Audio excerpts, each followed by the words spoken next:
ठीक है, so am I clearly audible Memuna? Yes miss. Okay, so continue करते हैं। So we were discussing about product line pricing strategy, ठीक है। So another pricing strategy, let me share screen.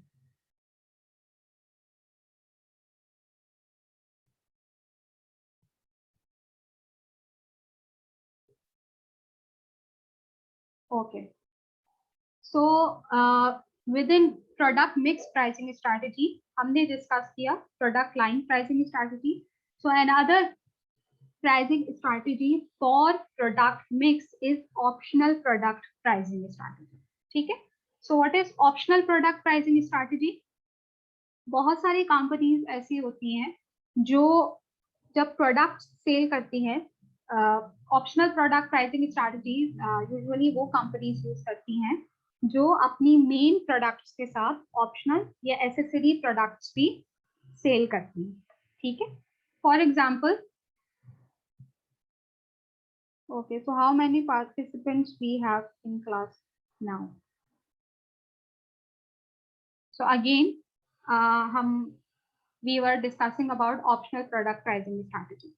So optional product pricing strategy वो companies use करती हैं जो अपनी main products के साथ ऑप्शनल या एसेसरी प्रोडक्ट्स भी सेल आउट करती हैं। फॉर एग्जांपल, समटाइम्स जब आप कार परचेज करते हैं, then you have the option कि आप उसके साथ कोई नेविगेशन सिस्टम परचेज कर सकते हैं, ठीक है, या प्रीमियम इंटरटेनमेंट सिस्टम परचेज कर सकते हैं। इसी तरह जब आप रेफ्रिजरेटर परचेज करते हैं तो आपके पास ऑप्शन होता है कि आप आइस मेकर उसके साथ परचेज कर सके।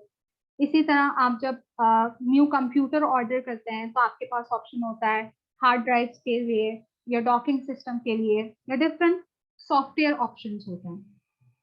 सो pricing these options is a very sticky problem for the company, ठीक है।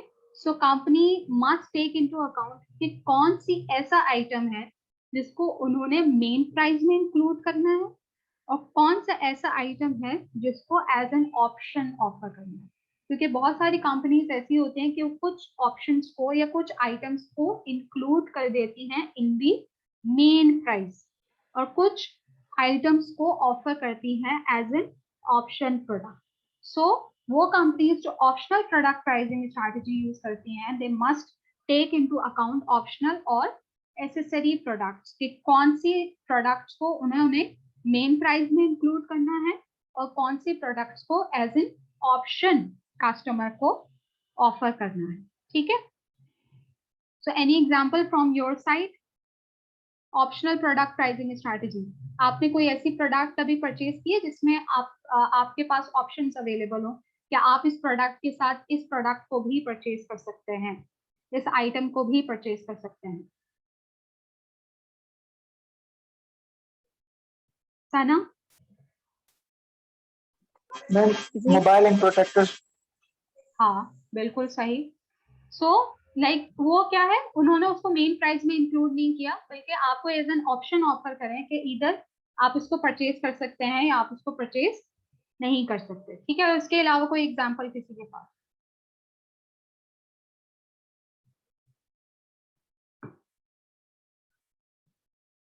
बाकी स्टूडेंट्स कहाँ है या कनेक्ट करके क्लास में नहीं है?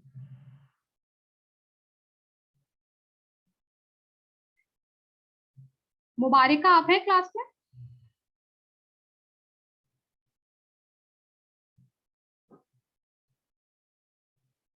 Ali Mohammad?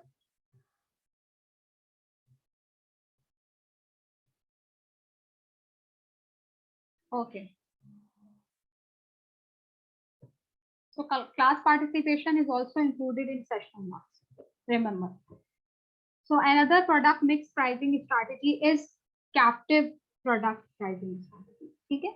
So what is captive product pricing strategy? Captive product is like totally opposite of optional product pricing strategy.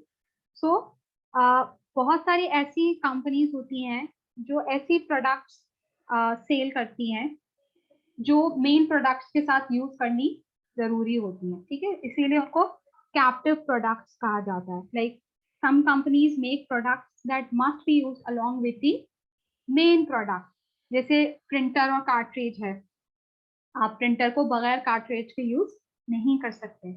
इसी तरह रेजर एंड ब्लेड है, आप रेजर को बगैर ब्लेड के यूज नहीं कर सकते। ठीक है, इसी तरह कंप्यूटर्स एंड ई बुक्स हैं। सो वो कंपनीज जो कैप्टिव प्रोडक्ट मेक करती हैं या प्रोड्यूस करती हैं, दे मस्ट मेक श्योर कि उन्होंने कैप्टिव प्रोडक्ट की क्या प्राइस सेट करनी है और मेन प्रोडक्ट की क्या प्राइस सेट करनी है। क्योंकि यूजुअली ये प्रैक्टिस है कि कंपनीज जो उनकी मेन प्रोडक्ट होती हैं उसकी प्राइसेस बहुत ज्यादा लो सेट करती हैं और फिर उस लॉस को कंपनसेट किससे करती हैं, कैप्टिव प्रोडक्ट से। बिकॉज आप जब मेन प्रोडक्ट एक मरतबा परचेज कर लेंगे तो उसको कैप्टिव प्रोडक्ट के बगैर परचेज नहीं कर सकते। जिस तरह आपने देखा होगा कि प्रिंटर की कॉस्ट जो कार्ट्रिज है वो ज्यादा एक्सपेंसिव होता है एज कंपेयर टू प्रिंटर। सो यही प्राइसिंग स्ट्रैटेजी यूज करती की थी अमेजन ने। अमेजन ने जब अपना किंडल फायर टैबलेट इंट्रोड्यूस किया था मार्केट में, सो उन्होंने उसको बिल्कुल लो प्राइस पे मार्केट में लॉन्च किया। ठीक है, लाइक एज लो एज $199 पर टैबलेट, जिसपे उनको पर टैबलेट $10 का लॉस भी हुआ। बट उस लॉस को उन्होंने कंपनसेट किस तरह किया था, by selling expensive e books, by selling expensive digital music and documents. उसकी उस तरह उन्होंने कंपनसेट किया था उस लॉस को। सो कैप्टिव प्रोडक्ट प्राइसिंग स्ट्रैटेजी में कंपनीज की प्रैक्टिस ये होती है यूजुअली कि वो मेन प्रोडक्ट की लो प्राइस सेट करती हैं और जो कैप्टिव प्रोडक्ट होती है उसकी हाई प्राइसेस सेट करती हैं। But companies also make sure कि वो एक बैलेंस क्रिएट करे between the main product and the captive product. ठीक है, so another product mix pricing, any example from your side? किसी के माइंड में कोई एग्जांपल हो तो उसको डिस्कस करें। कोई ऐसी प्रोडक्ट जो आपने परचेज की हो जिसको कैप्टिव प्रोडक्ट के बगैर आप यूज नहीं कर सकते। बहुत सारी ऐसी प्रोडक्ट्स होंगी जो आपने परचेज की होंगी जिसके साथ आपने कैप्टिव प्रोडक्ट ही परचेज की।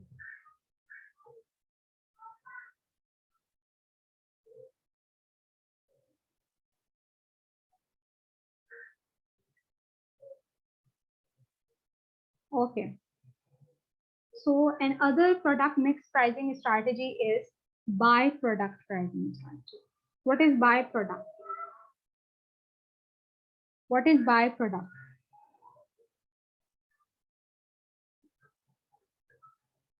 By product किसको कहते हैं? Am I audible clearly?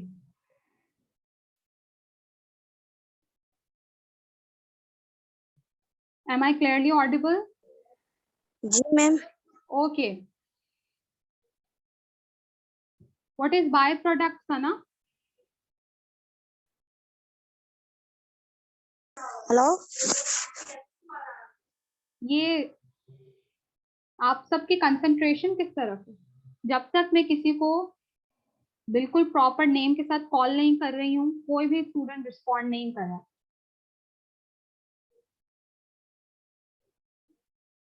What is byproduct?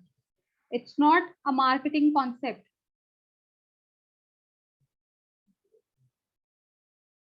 Like sometimes जब companies different products and services produce करती हैं तो उसके साथ साथ बाय प्रोडक्ट्स भी जनरेट हो जाती है।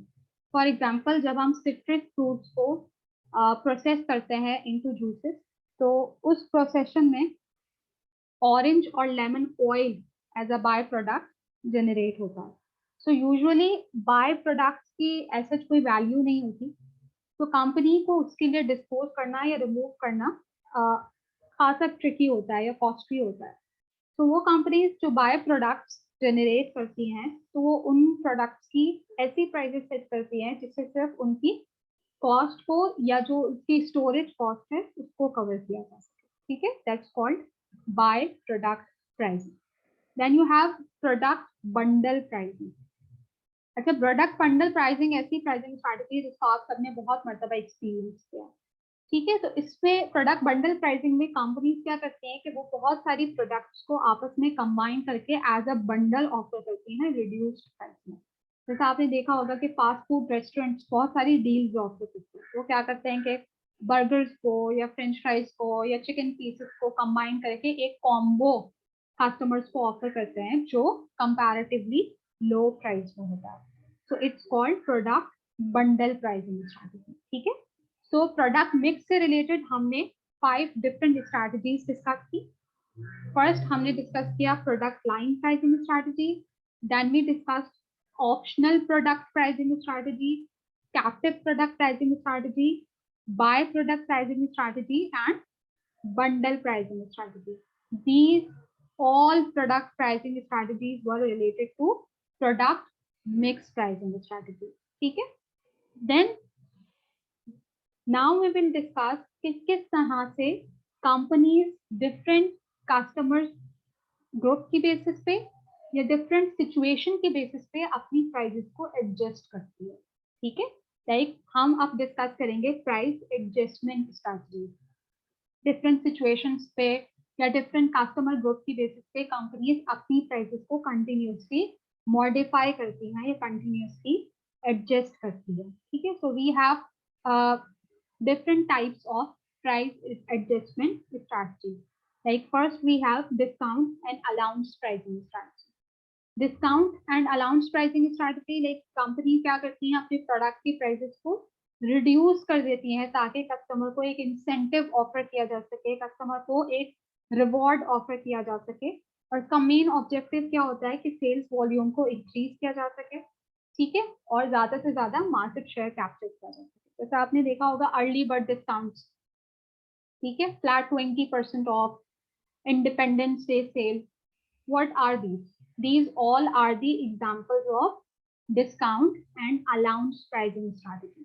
ठीक है. तो आप अपने एक्सपीरियंस शेयर करें जब आपने कभी डिस्काउंट या अलाउंस को अवेल किया. फुरकान, कोई ऐसी प्रोडक्ट जो आपने अलाउंस पे या डिस्काउंट पे परचेज की हो?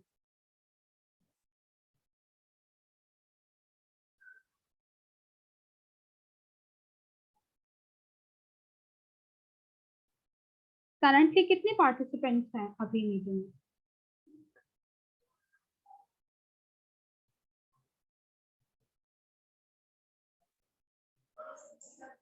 Yes ma'am. 6 पार्टिसिपेंट्स हैं. बाकी स्टूडेंट्स कहाँ हैं?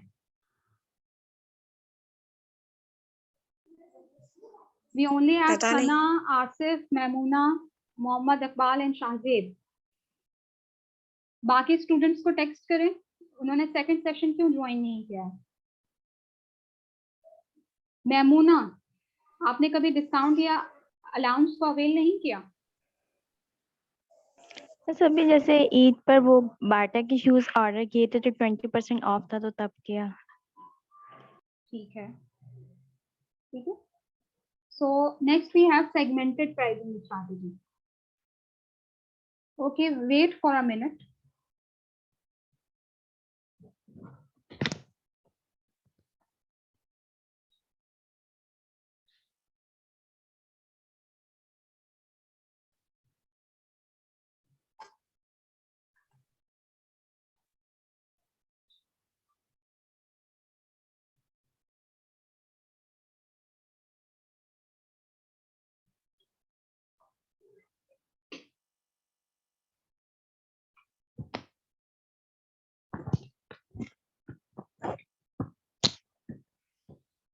Okay, so we have segmented pricing strategy. Maimuna और सना, आप प्लीज काइंडली सारे स्टूडेंट्स को टेक्स्ट करें कि वो सेकंड सेशन ज्वाइन करें.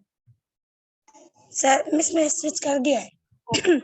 सो सेगमेंटेड प्राइसिंग स्ट्रैटेजी में क्या कॉन्सेप्ट है कि कंपनीज अपनी सिमिलर प्रोडक्ट के लिए, ठीक है, सिमिलर प्रोडक्ट के लिए या एक ही सिंगल प्रोडक्ट के लिए डिफरेंट सेगमेंट्स में डिफरेंट प्राइसेस चार्ज करती है. ठीक है. वो प्राइस डिफरेंस इस बेसिस पे नहीं होता कि उस प्रोडक्ट की कॉस्ट डिफरेंट है, बल्कि एक ही सेम प्रोडक्ट होती है बट वो डिफरेंट सेगमेंट्स के लिए डिफरेंट प्राइसेस चार्ज करता है. फॉर एग्जांपल वॉलग्रीन्स एक अमेरिका की लार्जेस्ट फार्मेसी है. सो Walgreens segmented pricing strategy use करती है इन द सेंस कि उनके वो कस्टमर्स जिनकी एज 55 इयर्स या अबव है, ठीक है, वो उनको 20% डिस्काउंट ऑफर करती है और वो कस्टमर्स जिनकी एज 55 इयर्स या उससे बिलो है वो रेगुलर प्राइस पे उस प्रोडक्ट को परचेज करते हैं।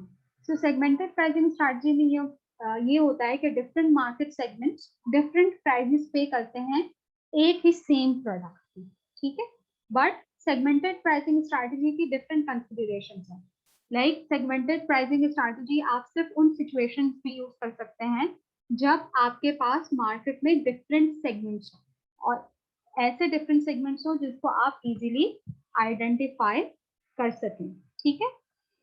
और इसी तरह से उन डिफरेंट सेगमेंट्स की different degree of demand. For example अगर हम वॉलग्रीन्स की बात करें तो जितने उनके कस्टमर्स हैं 55 years and above, of course उनकी जो डिमांड होगी फॉर मेडिसिन और फॉर फार्मास्यूटिकल आइटम्स वो हाई होगी एज कंपेयर टू कस्टमर्स जिनकी एज 55 या उससे बिलो है, ठीक है। सो सेगमेंटेड प्राइसिंग स्ट्रैटेजी में different market segments different price पे करते हैं सेम प्रोडक्ट, बट उसके लिए कंसिडरेशन हमने क्या डिस्कस की कि मार्केट में डिस्टिंग्विशेबल सेगमेंट्स होने चाहिए और उन मार्केट सेगमेंट्स में जितने कस्टमर्स हैं उनकी जो लेवल ऑफ डिमांड है या डिग्री ऑफ डिमांड है वो डिफरेंट होनी चाहिए। Okay, then we have psychological pricing strategy. So psychological pricing strategy is one of the most powerful pricing strategy.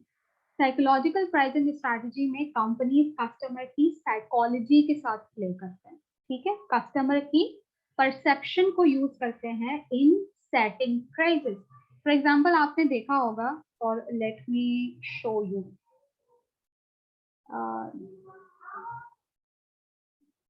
For example 999 आपने देखा होगा, 999 या फिर 99, 199, ठीक है। सो यस, ठीक है, you can see this picture.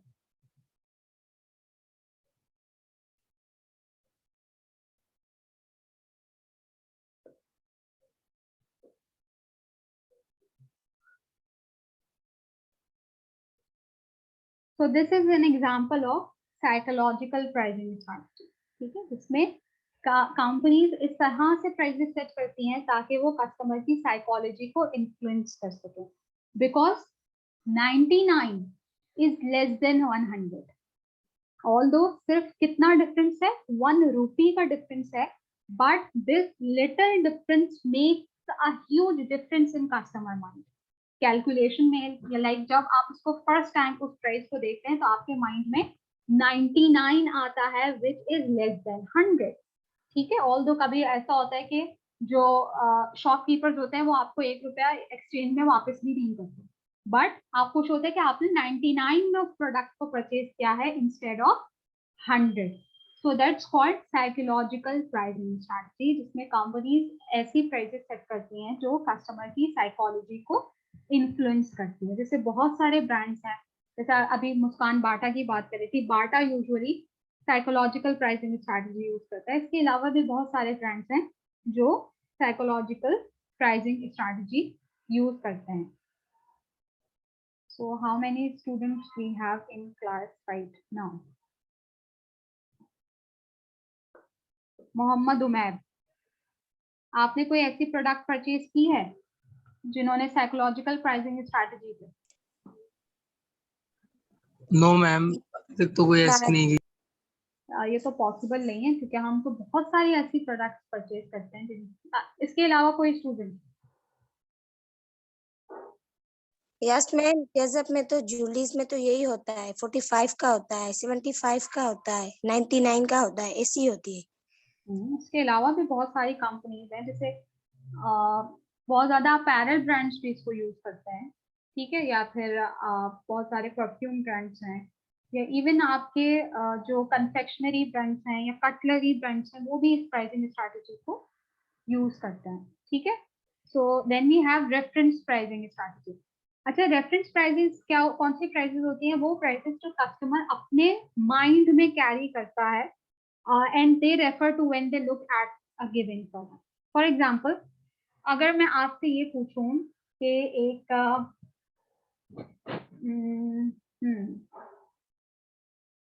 एक उमैर, एक सीडी प्लेयर की क्या प्राइस हो सकती है?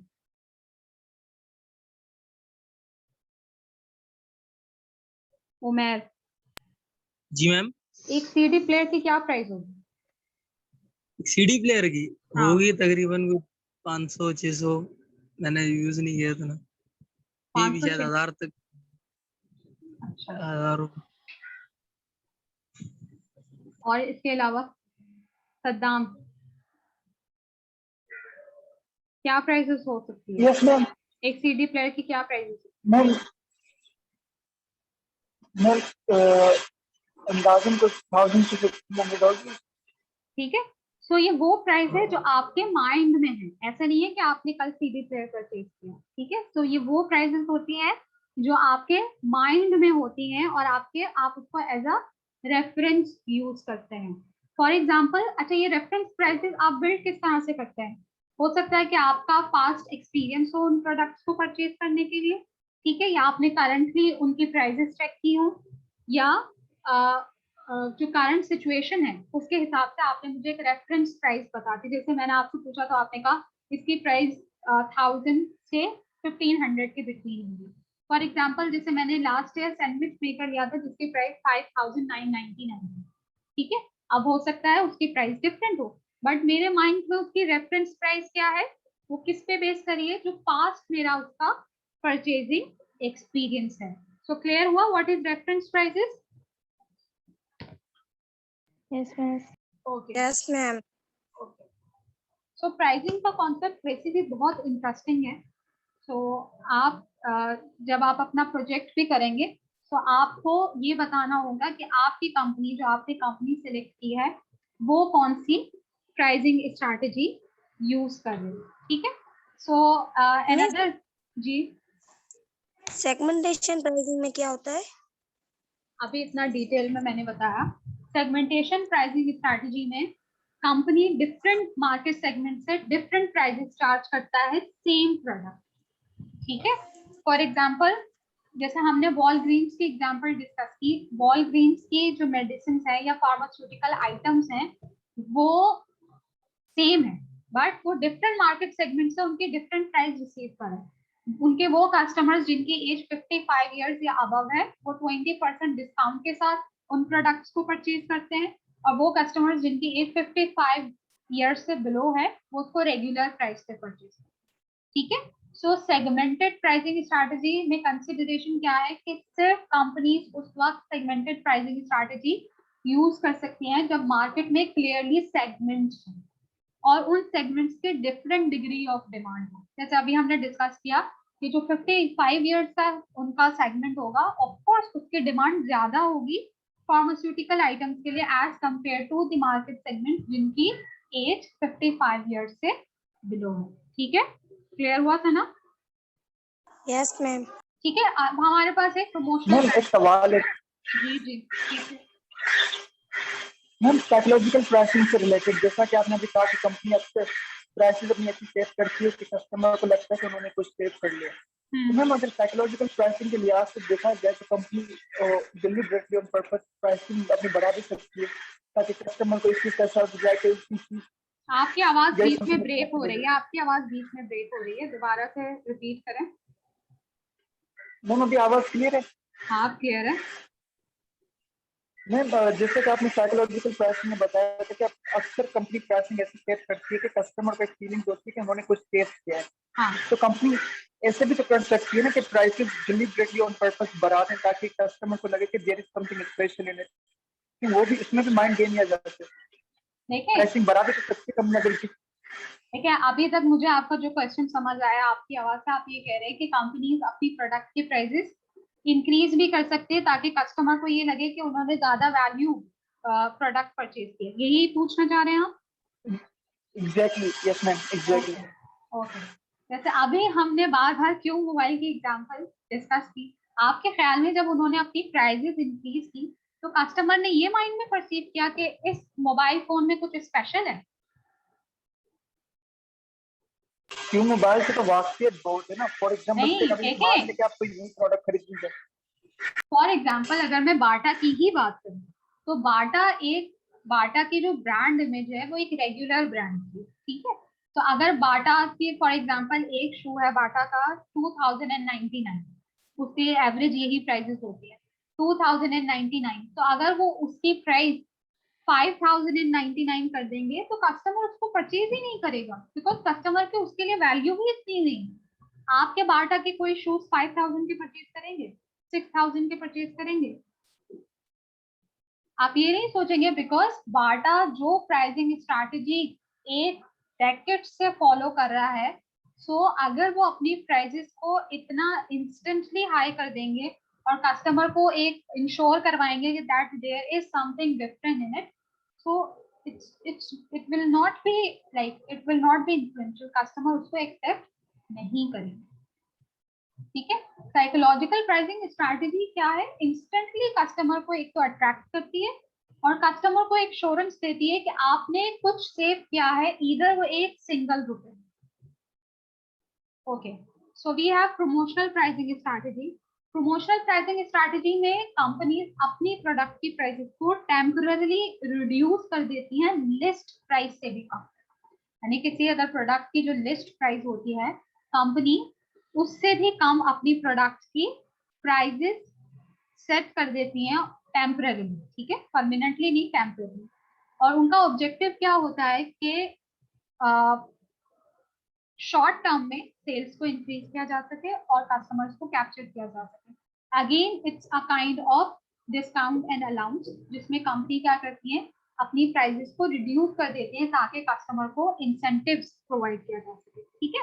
अच्छा, बट इसमें क्या है, ये डिस्काउंट एंड अलाउंस से इस तरह से डिफरेंट है कि इसमें सिर्फ कंपनीज प्राइसेस को रिड्यूस करती है, बट उसके साथ साथ वो कस्टमर्स को कुछ ऑफर्स भी प्रोवाइड करती है। फॉर एग्जांपल जैसे स्पेशल इवेंट प्राइसेस है, जैसे इंडिपेंडेंस डे सेल है, अभी आपने देखा होगा ईद सेल बहुत सारे ब्रांड्स पे थी, लिमिटेड टाइम ऑफर है, it's a kind of promotional pricing कि आप अगर उस लिमिटेड टाइम में उस प्रोडक्ट को परचेज करेंगे तो आप इतनी प्राइस सेव कर सकते हैं। इसी तरह कैश रिबेट्स है, जैसे फॉर एग्जांपल कार डीलर ये अनाउंस कर सकते हैं कि अगर आप करंट मंथ में एक न्यू व्हीकल परचेज करेंगे then you will receive a cash rebate of 500 rupees or 5000 rupees, ठीक है। So cash rebate is another example of promotional pricing strategy.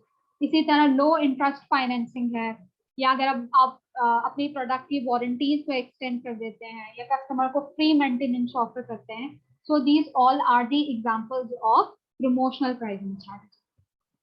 अच्छा, प्रमोशनल प्राइसिंग स्ट्रैटेजी में आपके पास एक और कॉन्सेप्ट होता है which is called loss leader pricing strategy. अच्छा, लॉस लीडर प्राइसिंग स्ट्रैटेजी में ये होता है कि कंपनीज अपनी प्रोडक्ट की प्राइसेस को डिलिबरेटली बहुत ज्यादा लो कर देती हैं, रिड्यूस कर देती हैं। क्यों? क्योंकि वो अपनी सेल्स को इनकरेज करना चाहती हैं एल्सवेयर इन द सेंस, जैसे आपने देखा होगा ज्यादातर जितनी सुपरमार्केट्स हैं वो loss leader pricing strategy use करती है कि वो अपनी कुछ प्रोडक्ट्स की, सब प्रोडक्ट्स की नहीं, कुछ प्रोडक्ट्स की प्राइसेस इतना लो सेट कर देती हैं लिस्ट प्राइस से, ये कॉस्ट से, कि कस्टमर सिर्फ उन प्रोडक्ट्स की अट्रैक्शन में उन सुपरमार्केट्स को विजिट करते हैं, बट उसमें क्या होता है कि हम उन प्रोडक्ट्स के साथ बहुत सारे और प्रोडक्ट्स परचेज करते जाते हैं, so they will attracted to the store and buy other things. उनका ये पर्पस क्या होता है कि वो उस प्रोडक्ट की बेसिस पे अपनी बाकी प्रोडक्ट्स की सेल्स को इनकरेज करें, ठीक है। फॉर एग्जांपल हम इम्तियाज सुपरमार्केट क्यों जाते हैं? क्योंकि हमें ऐसा लगता है कि वहां पे जो प्रोडक्ट्स हैं वो हमें ऐसा होता है ना कि लिस्ट प्राइस से भी कुछ रुपए हमें वो चीप में मिल जाते हैं, चीप रेट्स में मिल जाते हैं। बट उसमें क्या उसमें एक अदर सिचुएशन क्या होती है कि हम ने अगर फॉर एग्जांपल 10 प्रोडक्ट्स अपनी लिस्ट में लिखी हैं तो हम उसकी जगह 20 प्रोडक्ट्स लेकर आ जाते हैं, ठीक है। So purchases of other items more than covers the loss on sold items. अगर सुपरमार्केट को उन प्रोडक्ट्स पे जिन प्रोडक्ट्स की प्राइस उन्होंने रिड्यूस की है, अगर 50 रुपीज का लॉस हुआ है तो उन्होंने उस लॉस को कवर कर लिया है बाकी प्रोडक्ट्स पे जो आपने रेगुलर प्राइस पे परचेज किए। फॉर एग्जांपल आपने कोई ऐसी प्रोडक्ट परचेज की है like loss leader, as a loss leader, कि आपने ये सुना कि यहाँ पे ये प्रोडक्ट जो है वो बहुत चीप रेट्स पे मिल रही है और आप उस प्रोडक्ट को परचेज करने गए, बट आप उस प्रोडक्ट के साथ साथ बहुत सारी और प्रोडक्ट्स परचेज करते गए। ऐसा हुआ होगा आपके साथ कभी सिचुएशन?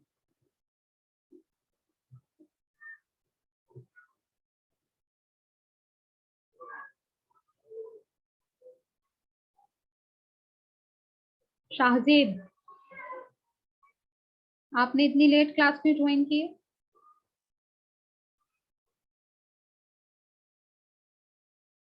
ठीक है, so loss leader pricing strategy clear हुई कि लॉस लीडर प्राइसिंग स्ट्रैटेजी में कंपनी अपनी प्रोडक्ट्स की प्राइसेस को डिलिबरेटली लो प्राइस पे सेट कर देती हैं ताकि वो अपनी बाकी प्रोडक्ट्स की सेल्स को इनकरेज कर सके।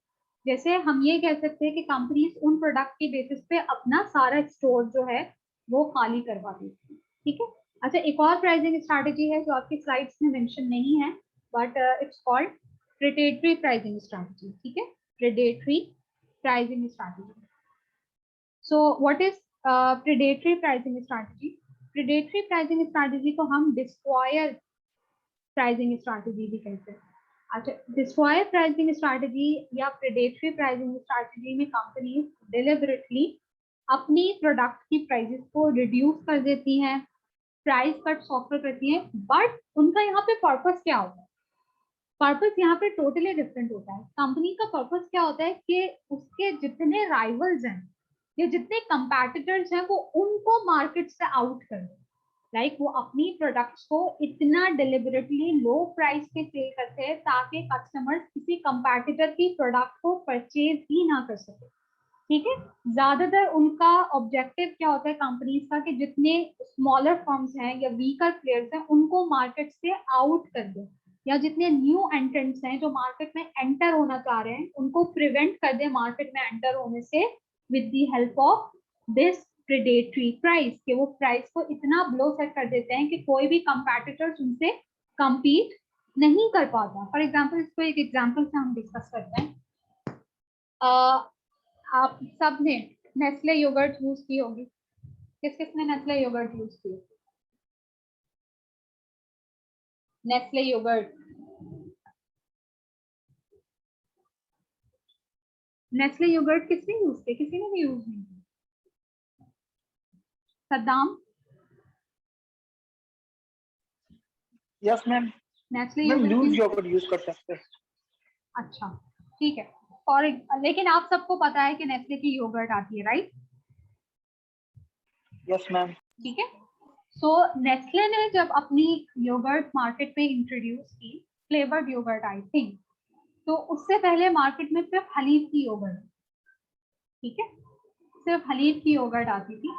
तो मार्केट में दो कंपैटिटर्स हो गए, हलीब और नेस्ले। सो कस्टमर्स क्या थे, ऑलरेडी नेस्ले का एक बहुत स्ट्रॉन्ग ब्रांड नेम है। सो नेस्ले ने आफ्टर एस्टैब्लिशिंग इट्स ब्रांड अपनी प्रेडेटरी प्राइसिंग स्ट्रैटेजी की बेसिस पे अपनी जो नेस्ले योगर्ट है उसकी प्राइस को बिलो कॉस्ट सेट कर दिया। ठीक है, बिलो कॉस्ट सेट कर दिया तो ऑटोमेटिकली जितने हलीब के कस्टमर्स थे वो कहाँ शिफ्ट हो गए? नेस्ले की तरफ, बिकॉज ठीक है नेस्ले की तरफ शिफ्ट हो गए।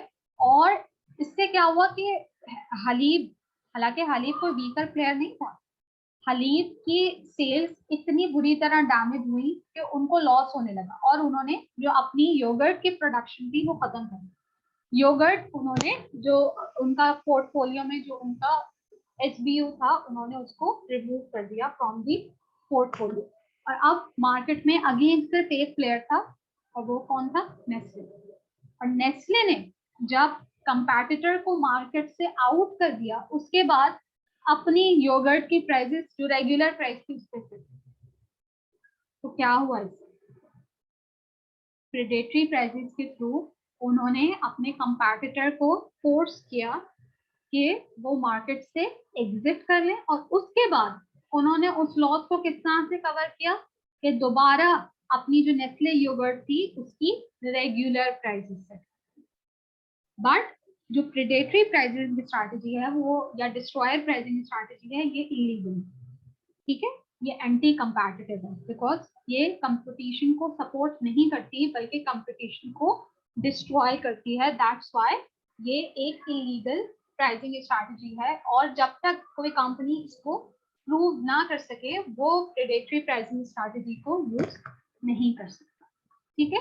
सो प्रमोशनल प्राइसिंग स्ट्रैटेजी क्लियर हुई। प्रमोशनल प्राइसिंग स्ट्रैटेजी में हमने डिफरेंट प्राइसिंग स्ट्रैटेजी डिस्कस की, हमने loss leader pricing strategy discuss की and predatory pricing strategy discuss की, जो इन स्लाइड्स में नहीं है, बट आपको उससे रिलेटेड कुछ लिंक्स या कुछ कॉन्सेप्ट्स में व्हाट्सएप ग्रुप में जरूर शेयर करूंगी।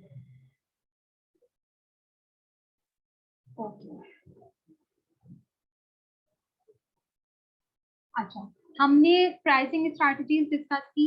फर्स्ट हमने डिस्कस की value pricing strategy, then cost based pricing strategy and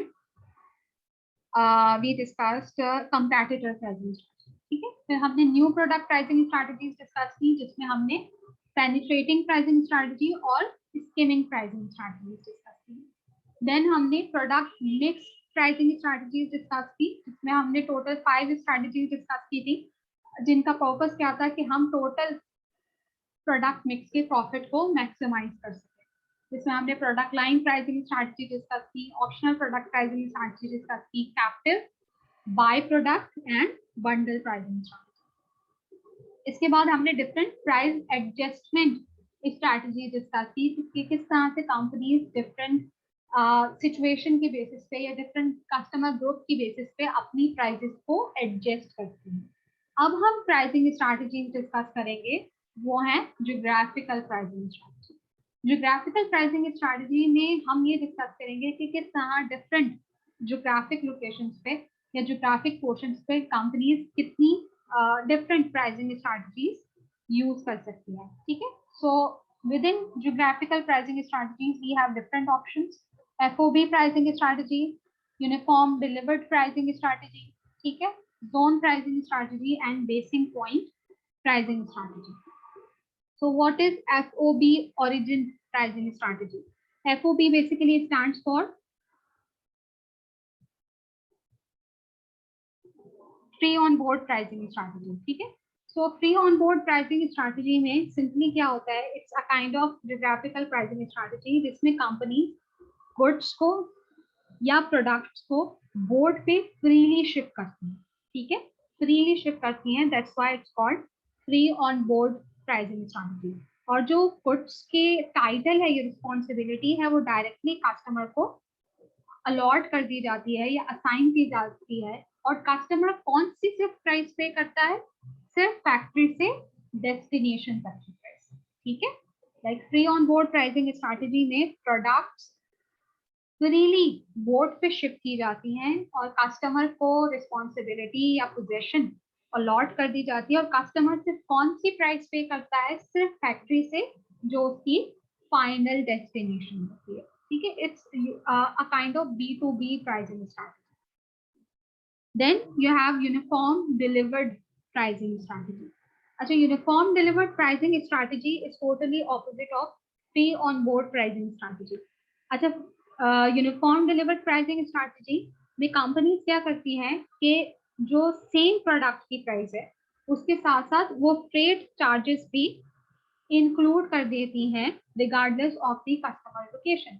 for example, आपने अगर कभी एक्सपीरियंस किया हो कहीं बाहर से प्रोडक्ट इंपोर्ट करने का, या अगर आपने दराज से कोई प्रोडक्ट परचेज की हो या अलीबाबा से कोई प्रोडक्ट परचेज की हो, तो उसमें जो फ्रेट चार्जेस हैं वो इंक्लूडेड होते हैं, ठीक है, regardless of the customer location. कुछ कंपनीज क्या करती हैं कि वो हर कस्टमर के लिए ईदर वो डिस्टेंट लोकेशन पे हो या नियरर लोकेशन पे हो, सेम फ्रेट चार्जेस जो है उन पे चार्ज करती है। फॉर एग्जांपल, अगर मैं चाइना से अलीबाबा की वेबसाइट से चाइना से कोई प्रोडक्ट मैं परचेज कर रही हूँ, तो वो मुझे भी सिमिलर फ्रेट चार्ज करेंगे, सिमिलर फ्रेट प्राइसेस चार्ज करेंगे, और वो कस्टमर्स जो अमेरिका में